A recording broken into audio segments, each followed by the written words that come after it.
Okay, so in this series on kitchen gardens, the first up is the Italian kitchen garden.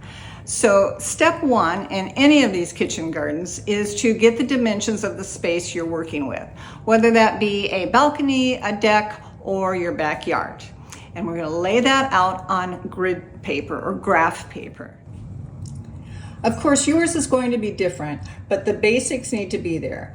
The north, south, east, west is important, what you're going to plant, and the dimensions of your garden. That's all you need in step two. Step three is ordering your seeds. If you have really specialized Italian varieties, you may have to go to Italy to get your seeds.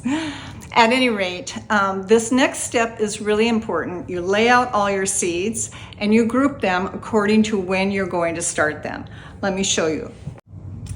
Okay, so all of your Italian seed varieties have arrived in the mail. You've laid them all out on your table, and now you need to decide categories of when to start each grouping. So I always start my peppers on the 15th of February. Make sure and write that on your seed packages so that you don't forget.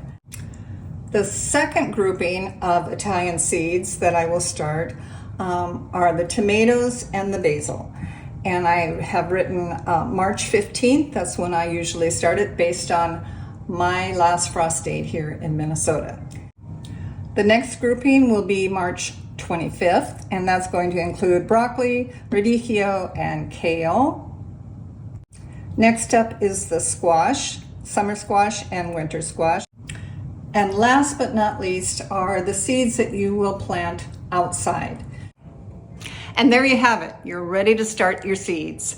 Now, if you are interested in the varieties that I chose and how to grow them, in the comments, just write Italian, and I will send you a couple of posts with details on which varieties I chose and how you grow them. Okay, ciao.